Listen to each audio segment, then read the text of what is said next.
Angie and I actually met when we were in high school and we started dating within a couple of weeks. I don't know if I should share our first meeting because I actually don't remember Angie when we met the first time. She remembers me, but the next time that I met her was just a couple of weeks later, and we were at the high school. I was actually registering because I had come back from France.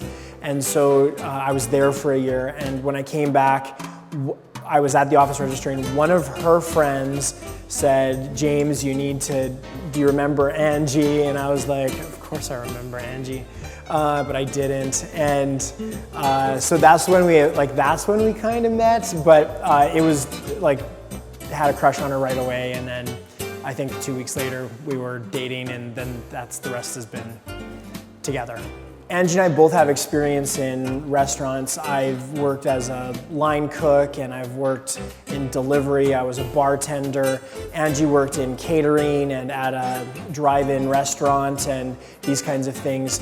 But most of our adult life was actually, Angie had her business degree, so she was doing AP and AR clerk work, and then was a stay-at-home mom. We lived in Calgary for a while. We lived here. I'm actually a software architect and developer by trade, so my clients are actually all over the world, and I work out of Brandon just from home, so I've kind of got that whole pandemic work from home thing working for the last 10 years. But so it wasn't a direct relationship, but we drew on a lot of experiences and lots of really good baking and cooking that Angie's done over the last couple of decades. And we really believe in community, and we really believe in supporting community.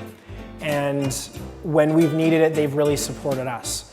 And so I think it's more, the fact that this works is more a reflection of really great staff who love what they're doing, and a community who has embraced us, and us in turn embracing the community. My name is James Chambers, and this is our story. Someday we'll have a bake shop.